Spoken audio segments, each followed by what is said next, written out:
for you to imagine with me for a few moments. Imagine that you are in kindergarten right now.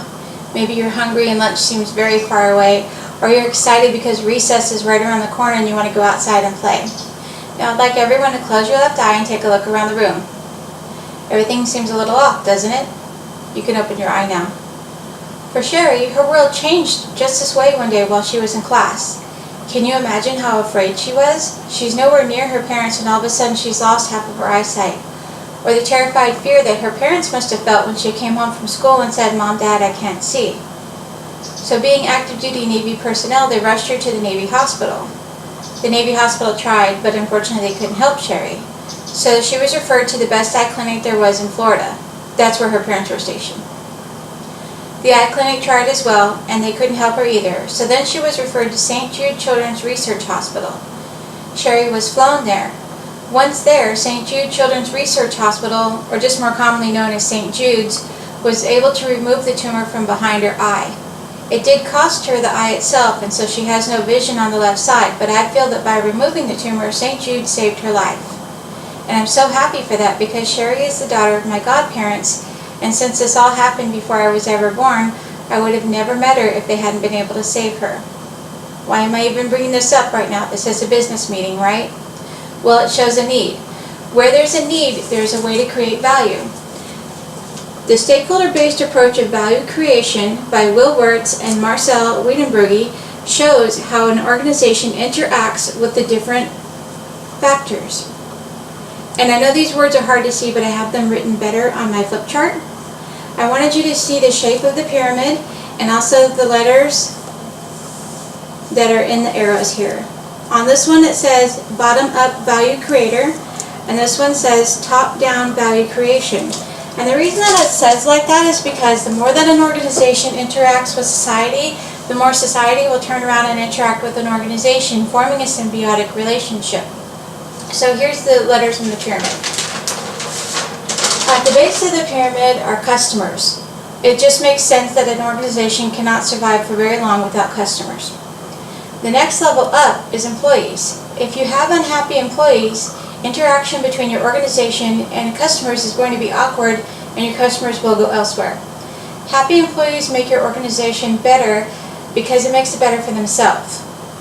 Right in the middle are the shareholders and investors. And they can support the organization on their own for a limited amount of time, but that's what customers are for. The next level up on the pyramid are the suppliers. If you don't have the supplies that you need to make your product, your organization will fail. And at the very top of the pyramid is society. Again, it shows that symbiotic relationship between an organization and society. If you want to see the pyramid in its original form, please visit the Customer Profit Maxim. Again, that's by Will Wirtz and Marcel Wiedenbrugge. So corporate social responsibility has been around since the 1950s, but I really feel that it's starting to take off more now because of access to the internet.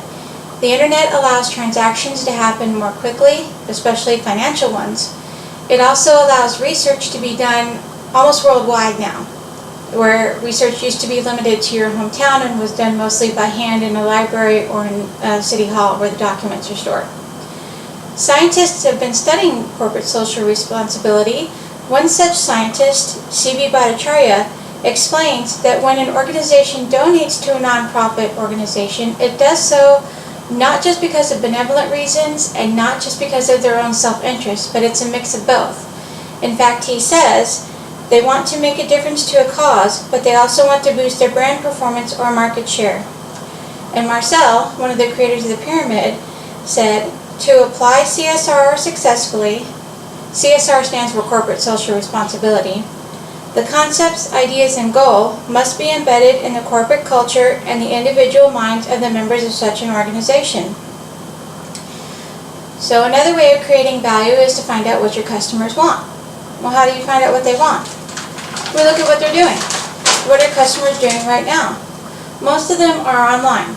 Hopefully they're looking at our website, but they could also be looking at a competitor's website. A lot of them are on social media, some almost 24 hours a day. Things like Facebook, Twitter, Pinterest. I know personally I prefer Facebook for the games. They're also blogging about their purchasing experiences, both good and bad. Recently there was a story told about a woman who went into Enterprise to rent a car, and she had twin babies with her. The stroller that she had was only designed for one baby, and she was having trouble with the second baby, so the employee actually held her baby as he checked the car out to her. While he was doing this, she snapped a picture of him and shared it on social media. Enterprise was so happy that that happened that they awarded him an internal award for customer service, and she received a double stroller to help her out with her twins. So now we know why we should support a nonprofit organization. How do we choose the best one? Well, my favorite is St. Jude Children's Research Hospital, and not just because of Sherry, but because of everything that they do. Their mission statement says, "The mission of St. Jude Children's Research Hospital is to advance cures and means of prevention for pediatric catastrophic diseases through research and treatment. Consistent with the vision of our founder, Danny Thomas, no child is denied treatment based on race, religion, or a family's ability to pay." So here are some facts about St. Jude. Danny Thomas opened the doors of St. Jude in 1962. 75% of the funding for St. Jude comes from donations. St. Jude's is the third largest health-related nonprofit organization in the United States. Parents never receive a bill. Patients can come to St. Jude from all over the world, and the only qualifier that a child has to have to be treated by St. Jude is to have a catastrophic illness. St. Jude freely shares the research information that they gain from treating these patients with physicians and scientists around the world in the hopes of finding a cure. Now, how do we donate to St. Jude? Well, I'm sure you've seen the TV commercials. You've probably seen ads in magazines and online. You might have gotten mail from them or even email asking for donations. You can donate as an individual one time, as an individual ongoing. If you donate as an individual ongoing through an employee paycheck, some corporations will match employee donations, giving St. Jude double the money. A corporation can donate one time. They can also donate ongoing, which kind of leads to the corporate partner status. I do hope that our organization decides to become a corporate partner of St. Jude's, because corporate partners are listed on the St. Jude's website, and people that are going there to look for information for St. Jude, such as how to do a fundraiser or way things work, will find the corporate partners listed on there and know that our company was supporting St. Jude. Also, there are ways of doing fundraisers listed on the website. You can have a Wear Blue Jeans to Work Day, you can have a bake sale, you can have a bowling party, you can support someone who's participating in one of the local or national fundraisers.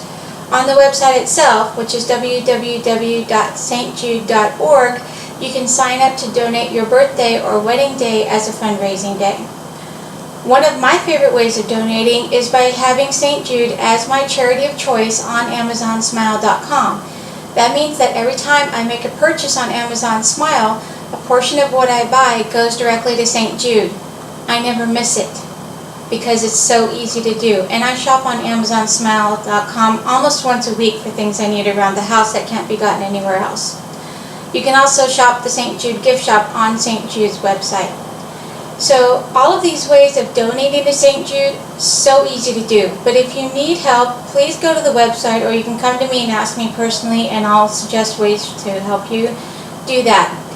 I'm asking you as a concerned citizen and as one of your coworkers to please consider donating either individually or with our corporation to St. Jude, because it is for such a wonderful cause. Thank you.